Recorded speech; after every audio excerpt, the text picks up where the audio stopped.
climbed to the top of its social ladder using my wit and intellect. I've even earned the love of Pericles, one of the most powerful men in the city. The mind truly is a beautiful thing. If Olympus is Zeus's sanctuary, then my house is my own. It is a place where I can shelter myself from the noise and stress of city life. If Olympus is Zeus's sanctuary, then my house is my own. It is... For an outgoing people like the Greeks, the house was a refuge of privacy. Inside, they could escape from the constant demands of civic life to enjoy the simple pleasures of family life. Look for me when you are done, and we can discuss the things you've seen. Farewell for now.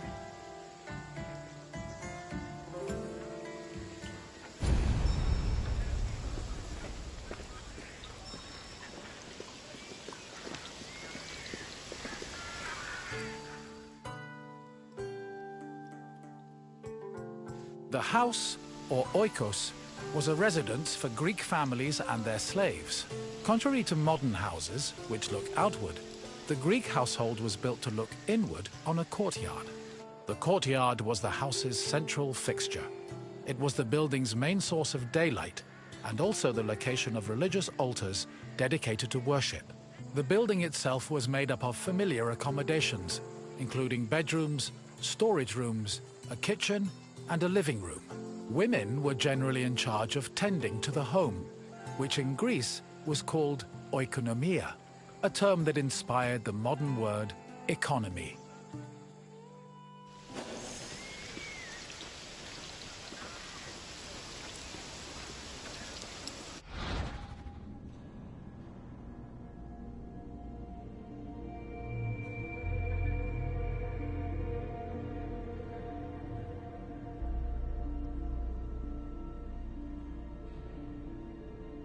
The house, or oikos, was a residence for Greek families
αδύνατον εστί.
A pasta was a corridor that connected a house's courtyard to its residential section. Archaeological evidence from the city of Olynthos reveals that pastas were added to Greek home design in the 5th century BCE.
Greeks had no qualms about combining their work and their private lives, and many of them worked from home.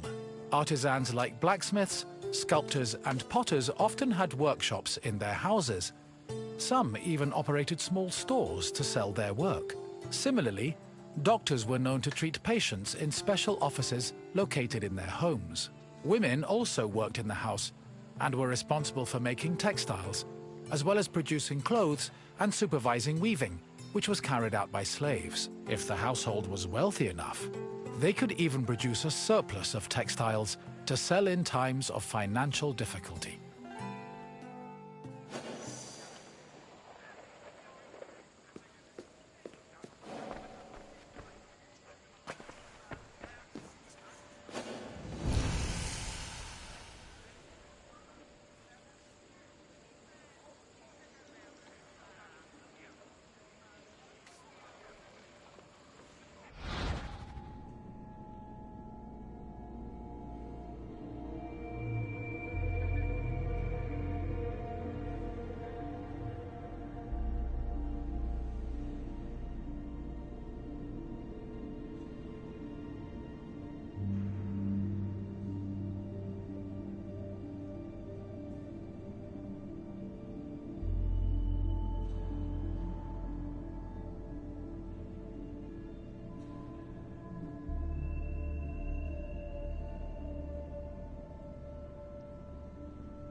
The inner courtyard was the nexus of the house.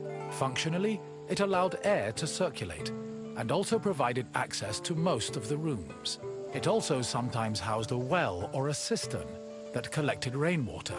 In the center of the courtyard was an altar to Zeus Herkios, who served as the protector of the household. Women would often use the space to sew and cook, while children used it as a play area. Furthermore, if the family had pets or animals, the courtyard was where they were allowed to run free.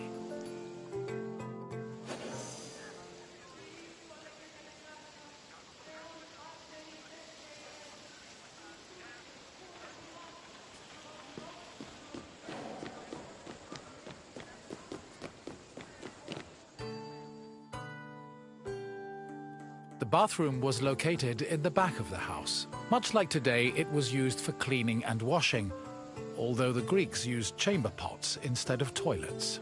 Most bathrooms had a luterion that could be filled with water for washing.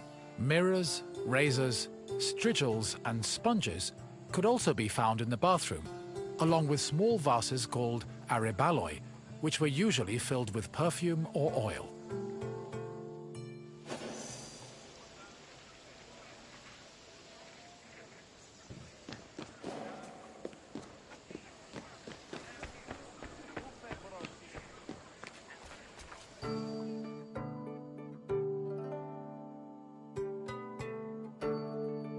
Greek homes had kitchens where the family's meals were prepared. The Greeks did not often eat meat, except during special occasions like banquets or after sacrifices. They had mainly a grain-based diet, eating staples such as bread, porridge, or a barley cake called maza. They also occasionally ate poultry, fish, and other seafood, as well as fruits, vegetables, goat milk and cheese, and olive oil. Food was cooked on a tripod, or sometimes in a klibanos, which was a sort of mobile oven. Other cooking implements included braziers, mortars and pestles, a spit to hold food over a fire, platters, and frying pans. The family also used the kitchen to store food in containers called pithoi.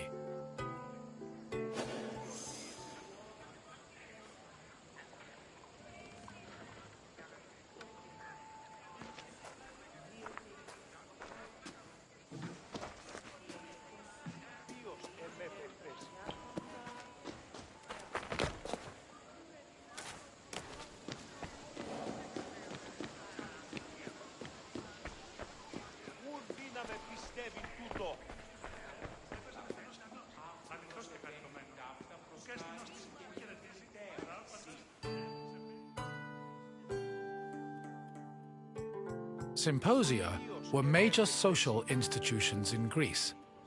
They were drinking parties held exclusively for men.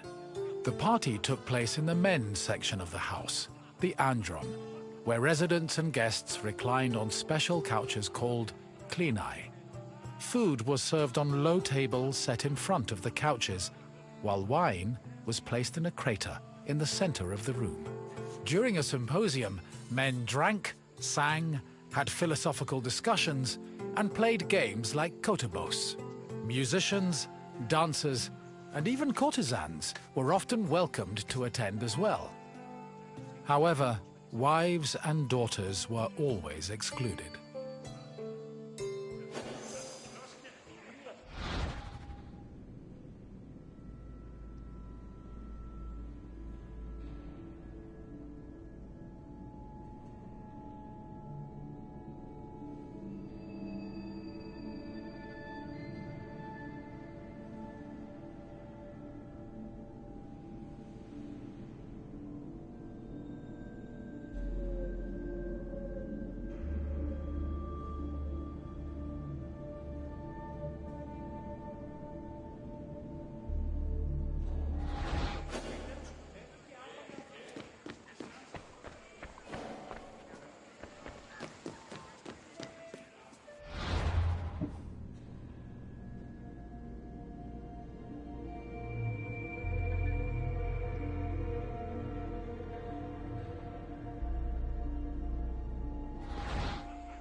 Symposia were major social institutions.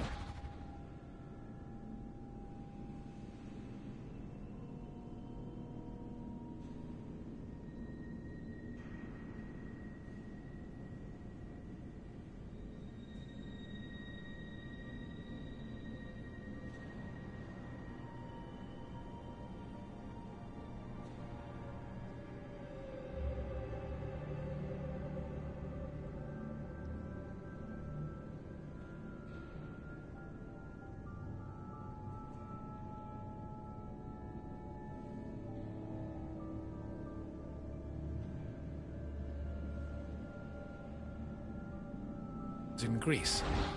They were drinking. The party took food during a music. However, Τούτο άδικον εστίν.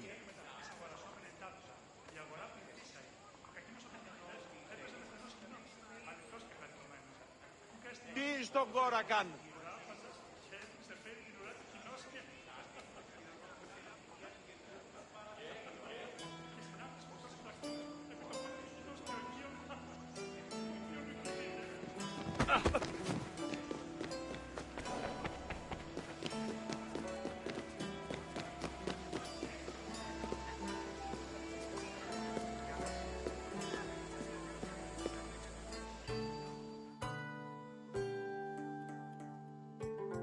the Pyrgos, or upper stories, was the women's quarter of the house, where they could pursue their activities and observe the city without being seen themselves. The rooftops were also used in a special rite called the Adonia, a private celebration held in honor of Adonis, which was reserved for women. At the beginning of spring, women filled terracotta pots with soil and lettuce seeds, then climbed a ladder to place the pots on the rooftop. These pots served as the women's very own Gardens of Adonis.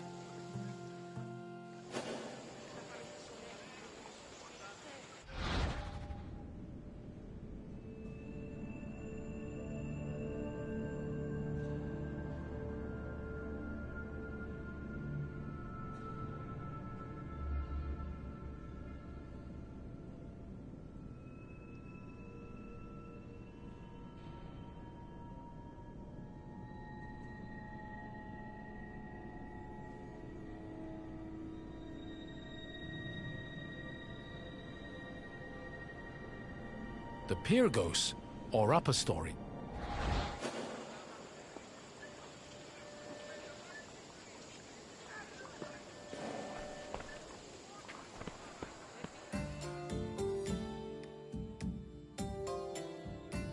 I hope you now have a better understanding of the routines and home life of the Greek people. What would you like to do next?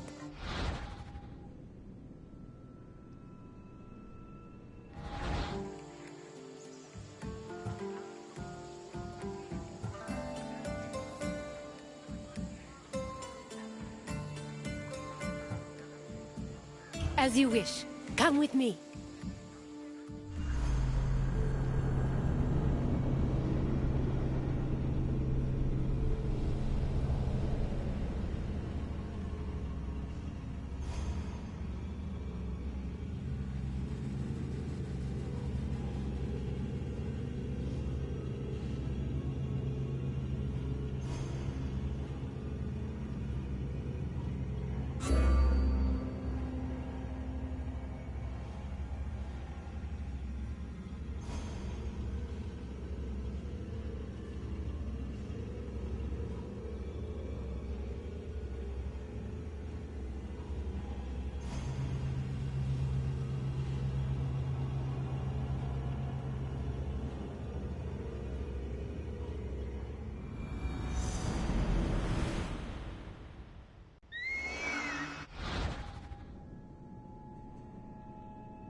my friend! How fortuitous to run into you in this most intoxicating place! I'd offer you a drink, but for some reason the workers won't let me borrow any of their wine. Cheapskates. Why, I'm Marcos, of course, one of the most successful merchants in all of Greece. You really haven't heard of me? My name is known from Kefalonia to Kos. If you've ever paid money for something, I probably received a percentage. But enough about me. Let's go back to what you're doing here.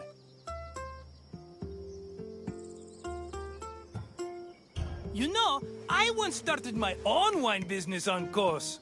It hit a bit of a snag when my investors, three brothers calling themselves the Cerberos, suddenly lost faith in me. But after they had a tragic run-in with a bloodthirsty Misthios, I was able to land on my feet. From then on, the streets of Kos overflowed with wine, and my purse overflowed with drachmi. Very sad about the Cerberus, though. Couldn't have happened to nicer people.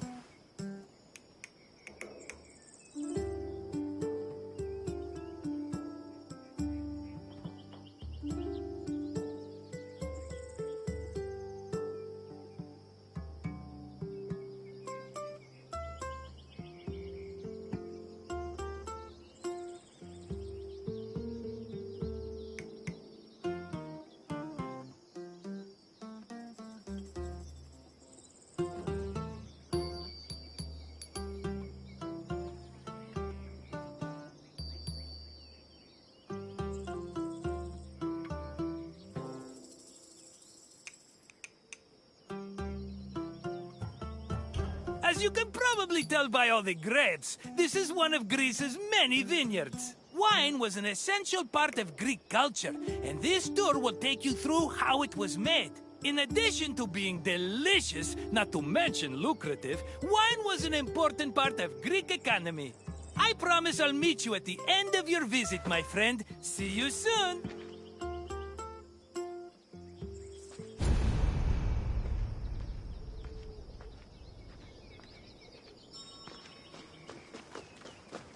Winemaking dates back to the 4th or 3rd millennium BCE. It became widespread in Greece during the Bronze Age, and within centuries the Greeks had refined it further. The first step in the process was always harvesting, where grapes grown on rows of vines were collected by vineyard workers.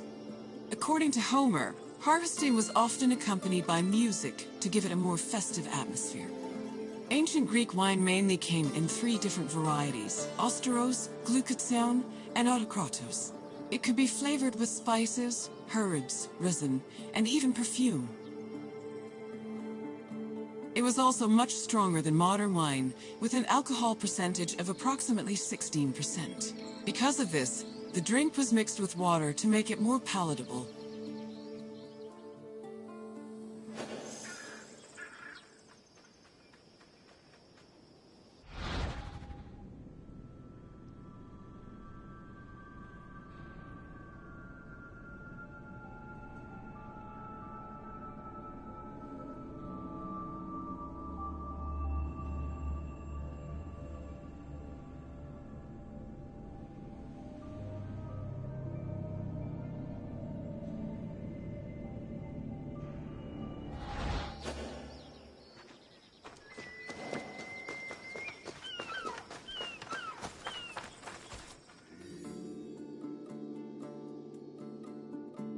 Grapes were dried to maximize the wine's sweetness and prevent it from turning into vinegar. In most vineyards, the drying process involved laying the grapes out on the ground under the heat of the sun, then covering them at night to protect them from accumulating dew. According to Hesiod's poem, Works and Days, the ideal time to dry grapes was 10 days and 10 nights. When they were finally completely dried, the grapes were collected in jars, just as they are today.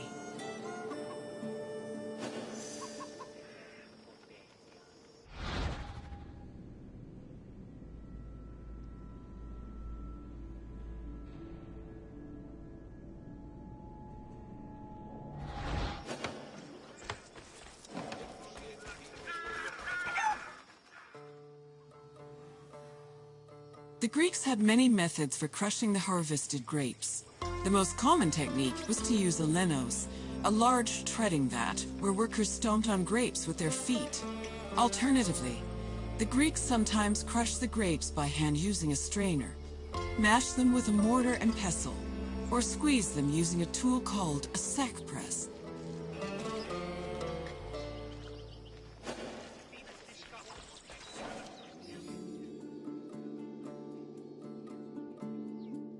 After the grapes were pressed, the resulting juice was poured into large containers called pithoi, where it fermented. Once fully fermented, the wine was filtered through an ethmos, or sack, which separated it from the residual yeast called lees. The wine was then placed in a special storage room. The room was half buried to keep it dry and maintain a consistent temperature of 15 degrees Celsius. These measures ensured the wine wouldn't lose any of its quality before being shipped to market.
When the wine was ready to ship, it was poured into storage containers called amphoras. These were smaller than pithoi, which made them easier to ship and display in crowded marketplaces. However, that doesn't mean transporting wine was always a safe endeavor. Sometimes ships carrying amphoras as cargo would be wrecked before making it to their destination, losing hundreds of bottles of wine to the sea.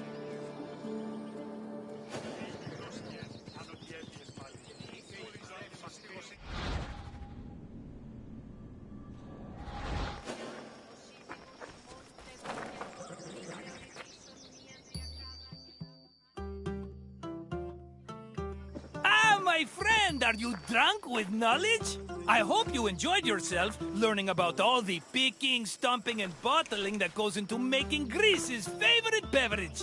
Maybe if my customers understood how hard winemaking was, they'd agree more with my perfectly reasonable prices. But let's talk about something else, yes? What else can I do for you?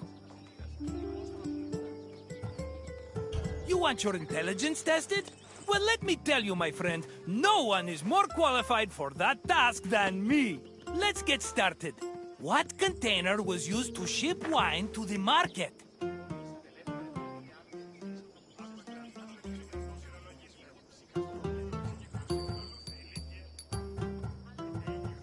No, pithi were the big containers with the juice fermented into wine. But I'm fond of second, third, even fourth chances. So try another answer.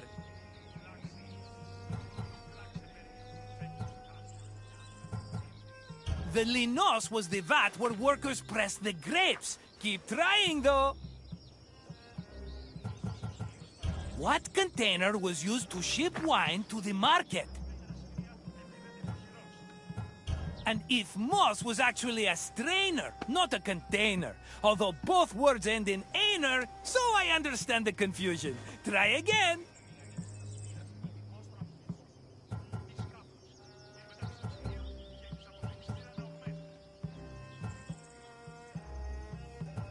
Yes, wine was stored in amphoras during its long journey to market.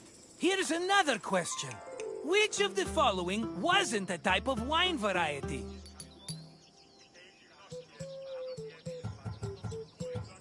Glycazon was the sweetest type of wine, and my personal favorite, but it is not the correct answer. Try another one.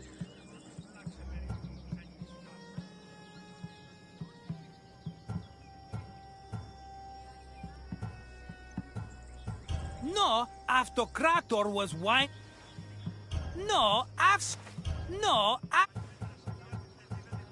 Correct. Thasos was an island famous for its. Just one more question. Which part of the winemaking process created the grape? Harvesting grapes was actually the. That's the one. Just try not to think of. You know your. Such an enterprising spirit. I like that. Follow me, my friend.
Welcome to Corinth, Wanderer.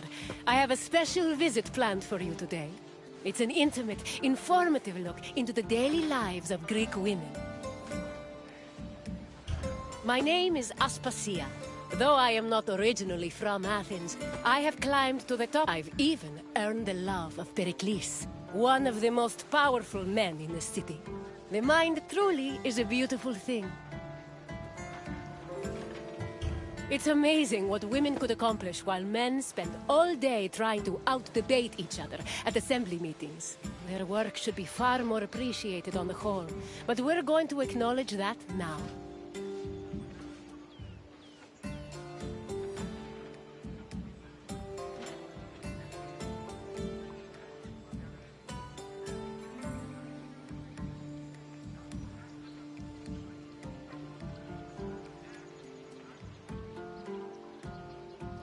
My name is Aspasia.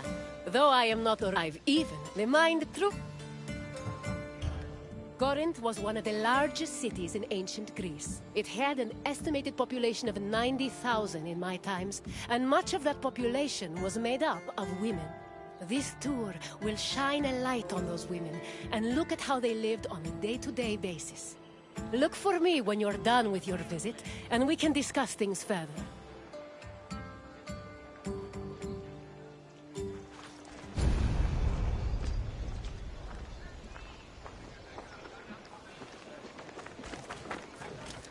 Young girls growing up in ancient Greek cities were usually raised by a nurse. They mostly stayed in the women's quarters of the house, the gunaikon, where they spent their time spinning threads and weaving.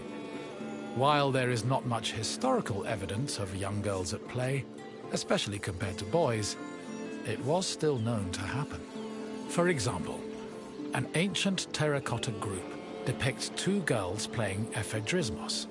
This was a competition to see who could strike an upright rock from afar using a pebble or ball. The game's loser had to close their eyes and carry the victor until they managed to touch the same rock with their hands.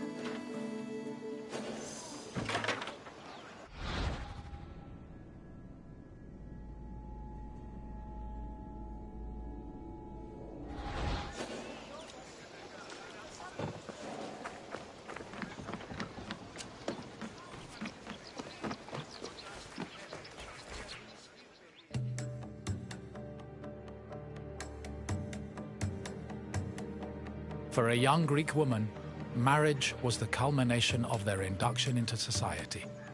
The average life expectancy for women was about 40 years, so most marriages took place when the bride was 14 or 15 years old. The marriage did not require her consent either. Instead, she was passed on from the protection of her father to that of her husband. Married women were not technically citizens at the time and lacked the rights that came with official citizenship. However, they did receive a dowry that only they were allowed to spend, but in the event of a failed marriage, the dowry was returned to the bride's father. After the marriage was consummated, the woman's status changed from being a maiden to a bride. She remained a bride until the birth of her first child, wherein she officially became a woman.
Women living in ancient Greek cities were essentially forbidden from participating in political life, and most aspects of their lives were controlled by men.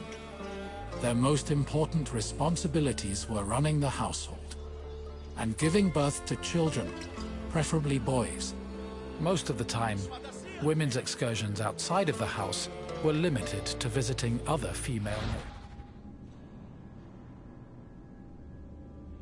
members, as per custom. The few exceptions to this strict rule were weddings, funerals, and religious festivals involving women in prominent public roles.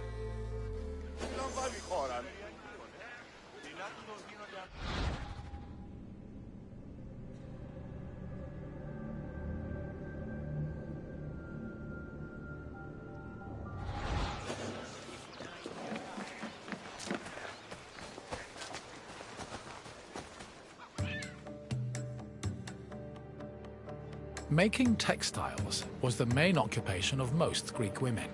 It was a woman's responsibility to manufacture clothing for each of her family members, as well as to weave other household textiles. Women with exceptional weaving skills were believed to make excellent wives, and weaving in general was seen as a very attractive quality. For example, Homer describes Odysseus's devoted wife Penelope as spending most of her days weaving at the loom. Similarly, many Greek vases depicting women weaving were combined with images of a woman holding a veil, which was seen as the symbol of a bride.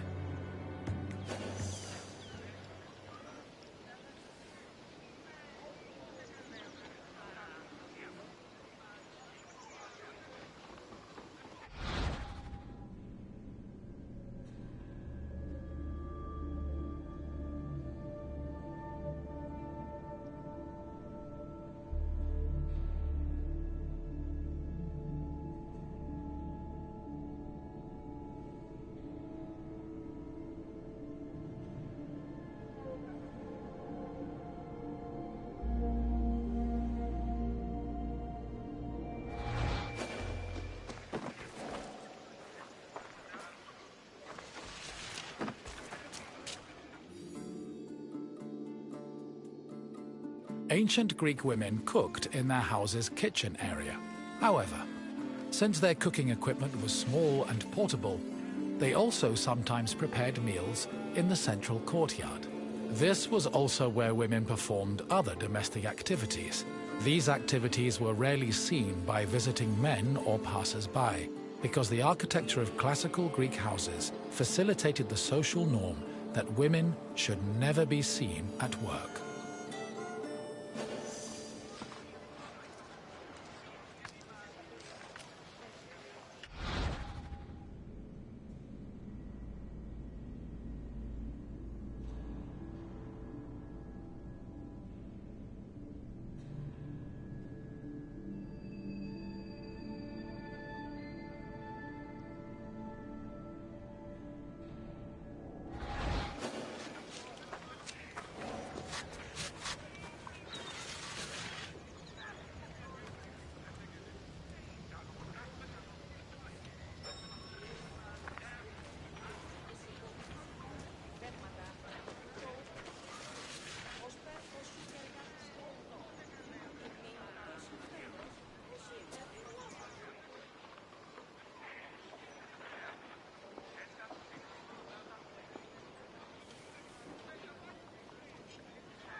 The historian Strabo relays that the Temple of Aphrodite was one of Corinth's most famous landmarks. This was largely due to the temple's female patrons. These hetairai, as they were called, were donated to the goddess by both men and women. According to Strabo, the Temple of Aphrodite contributed greatly to Corinth's wealth. The hetairai were the temple's main attraction, and many visitors came to Corinth in search of their company, for which they spent frequently and frivolously.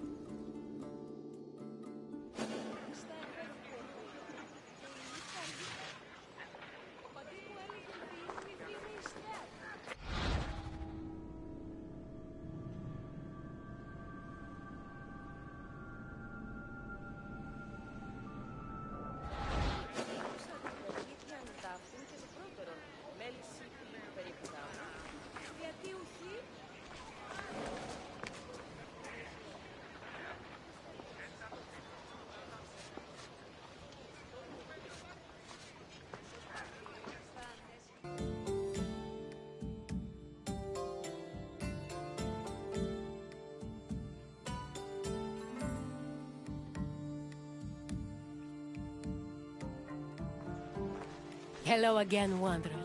I hope your visit was an interesting one.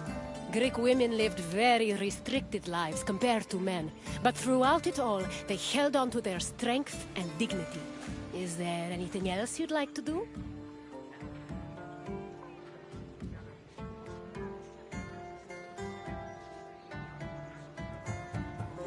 Of course! Let's see what Greece has in store for you.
Αληθώς τούτο συνέβη.